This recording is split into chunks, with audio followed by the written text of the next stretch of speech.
Il est 9h20 sur TV Finance. Je le disais, on va aller regarder du côté de l'or noir américain avec Louis-Antoine Michelet, analyste indépendant. Bonjour Louis. Bonjour Claire. Alors oui, on va faire le point avec vous sur le WTI qu'on appelle un peu le brut léger quoi, pour nous les Européens qui regardons plutôt le cours du Brent. Ouais, exactement, le brut léger américain, le West Texas Intermediate.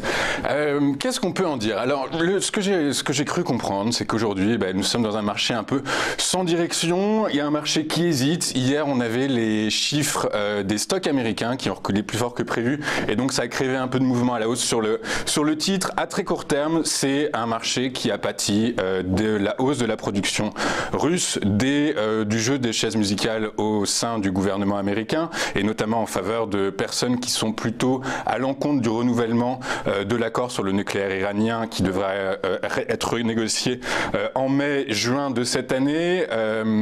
Également, on est en train de remarquer, alors c'est Baker Hughes qui, vous savez, très régulièrement publie des données sur le nombre de puits de forage en activité aux États-Unis. On a remarqué qu'il était en train de légèrement baisser, et donc ça pourrait peut-être sous-entendre une stabilisation, voire une légère baisse de la production américaine. Donc comment ça peut se traduire techniquement?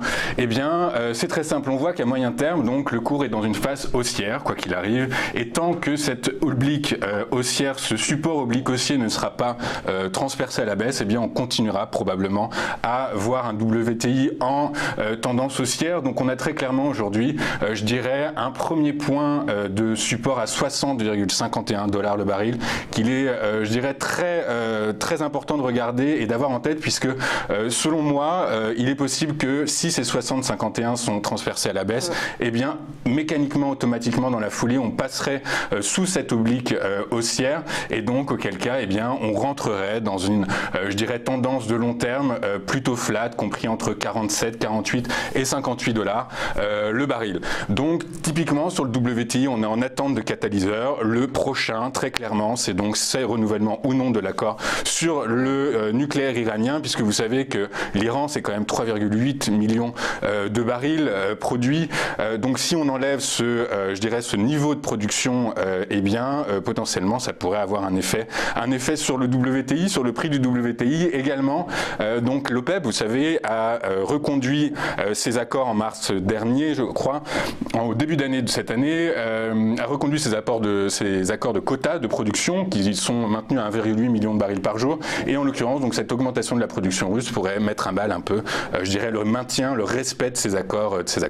Alors c'est intéressant parce que sur le long terme, l'Agence internationale d'énergie a annoncé des prévisions justement dans le début de l'année que le pétrole pourrait venir à manquer parce que la demande pourrait exploser en venant de la Chine, venant de l'Inde, et que même si elle estime que les États-Unis ont une production supplémentaire à exploiter, même si là vous me dites qu'ils sont en train de stabiliser un petit peu, un peu les stocks, elle pourrait ne pas réussir à répondre à toute cette demande. Écoutez, tout ça, vous savez, je crois que faire de la prospective aujourd'hui, c'est extrêmement compliqué. C'est très difficile parce que aujourd'hui, fondamentalement, moi je vois plus de facteurs qui pourraient induire une baisse du WTI. Ce que j'expliquais il y a quelques semaines, en gros, moi j'ai un objectif, je pense que 58 $ le cours du baril, ça pourrait être quelque chose qui pourrait avoir du sens. Ceci étant, très clairement, aujourd'hui, les préoccupations sont les préoccupations de la guerre commerciale que Trump a lancée à l'égard de la Chine. La Chine a répondu. Directement, le pétrole n'est pas impacté. Peut-être éventuellement l'éthanol américain fait partie de cette liste des 128 produits dont les droits de douane ont augmenté, et ce depuis que Pékin a donc décidé d'augmenter sa donne sur ces 128 pays. Donc, mais indirectement oui, puisque ce qu'on dit, c'est que cette guerre commerciale risquerait d'avoir un impact sur la croissance économique mondiale. Très rapidement, c'est The Economist qui disait qu'en Chine, une baisse de 10% des importations chinoises, eh ben, ça équivaudrait à plus ou moins une baisse de 0,1 à 0,2 points de croissance des pays, concernant les pays qui sont directement des fournisseurs de la Chine. Donc on peut comprendre que cette guerre commerciale puisse éventuellement avoir un impact à la baisse puisse avoir un impact sur le cours du WTI indirectement. Donc faire de la prospective, est-ce que la Chine va réfréner ou augmenter sa consommation de pétrole? C'est très difficile à dire. Ce qu'on sait, c'est que eh bien, elle est en train de basculer son mix de consommation, mais pas forcément vers le pétrole, plus vers le gaz naturel, donc au détriment du charbon. Donc c'est effectivement assez difficile. Toujours est-il qu'à moyen terme, en tout cas, le pétrole reste quand même, le WTI reste dans une tendance haussière. Techniquement, comment ça se traduit? Vous voyez, alors ici, on a un triangle ascendant, techniquement, donc ça veut dire que potentiellement, on peut assister à à une poursuite de la tendance haussière. Donc c'est très clair. Donc cette limite haute de triangle asymétrique à 66,09 $ le baril sera pour moi, je dirais, le niveau de résistance clé à partir duquel eh bien, le cours pourrait ensuite entamer un second mouvement de hausse vers les 70 $ le baril. Alors moi je suis à 70,02, mais le seuil psychologique évidemment les 70 $. Après, les États-Unis ont aussi une carte à jouer sur l'exploitation de gaz de schiste. Ça, complètement. Mais alors, vous savez que de toute façon, généralement, en règle générale, quand on trouve du pétrole, on trouve du gaz, et inversement, quand on trouve du gaz, on trouve du pétrole.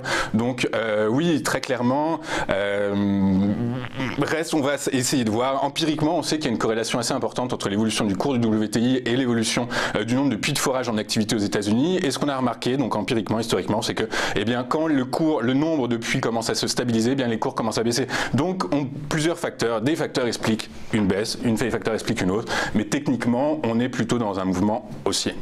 Très bien, alors on continue sur la thématique pétrole en parlant d'Esso. Oui, d'Esso, la filiale d'ExxonMobil. Filiale d'ExxonMobil qui a publié donc ses comptes annuels 2017. Et écoutez, dans l'ensemble, c'est plutôt bon quand on s'intéresse aux principaux agrégats, donc c'est-à-dire le chiffre d'affaires, le résultat opérationnel ajusté et je dirais le résultat net. On a une hausse du chiffre d'affaires, une hausse du résultat opérationnel ajusté en fonction du niveau des stocks et par contre une baisse du résultat net. On pensait à la mi-journée, ils ont publié le 22 mars, on pensait à la mi-journée que eh bien, les investisseurs faisaient fi de cette baisse du résultat net, et bien en fait pas du tout. Le cours est effectivement parti à la baisse. Techniquement, comment est-ce qu'on peut le traduire? Eh bien vous voyez, j'ai identifié ce qu'on pourrait appeler une zone de repli en bleu, comprise entre 47,95 et 43,59 € le titre. Et dans cette zone, alors j'ai testé quelque chose, c'est de calculer le point pivot moyen. C'est-à-dire que j'ai pris la moyenne des plus hauts, la moyenne des plus bas dans cette période identifiée, et la moyenne des cours de clôture, ce qui m'a donné donc un point pivot moyen à 46,39 € le titre, point à partir duquel, eh bien, selon moi, si on passe à la hausse, eh bien, on pourrait aller chercher cette limite haute de canal à 47,95 € l'action, et puis à contrario, si le titre, eh bien, n'arrive pas à se départir de à se défaire de ce niveau à 46,39, il pourrait entamer un mouvement baissier vers les 43,59 € le titre. Esso, c'est une valeur intéressante à regarder, et historiquement, qu'est-ce qu'on sait? C'est que, eh bien, le titre est très corrélé à l'évolution de son niveau de marge brute de raffinage. La marge brute de raffinage, c'est la différence en gros entre le prix d'achat de sa matière première, donc en l'occurrence c'est le Brent, et l'ensemble de ses coûts d'affrètement fixes et variables qui donnent un niveau de marge. Et donc également, un des indices, c'est l'évolution du Baltic Clean Tanker, qui est un indice sur le prix d'affrètement des méthaniers sur une route très particulière, c'est la route de la mer du Nord. Donc voilà, donc qu'est-ce qu'on peut en déduire? Eh bien écoutez que il semblerait que si les prévisions de WTI, c'est en faisant de la prospective de WTI, on imagine que le WTI part à la hausse, eh bien typiquement ça pourrait avoir un impact négatif sur la marge brute de raffinage d'Esso. A contrario, si le WTI enchaîne un mouvement baissier, ça pourrait avoir un impact positif sur la marge de raffinage de Esso. Donc on sera très attentif, comme l'expliquait Louis Azaïs juste avant, sur l'évolution du cours du baril qui va être déterminant pour en tout cas toutes les pétrolières et les parapétrolières. De toute façon, c'est assez logique d'ailleurs, oui. Vous me direz. Oui. Non, mais le cours du pétrole est d'ailleurs scruté en règle générale quand même. C'est un des facteurs principaux de croissance. C'est un indicateur extrêmement pertinent, c'est sûr, et d'autant plus. Alors maintenant, vous savez donc que la Chine a lancé son contrat futur sur pétrole le 26 mars dernier.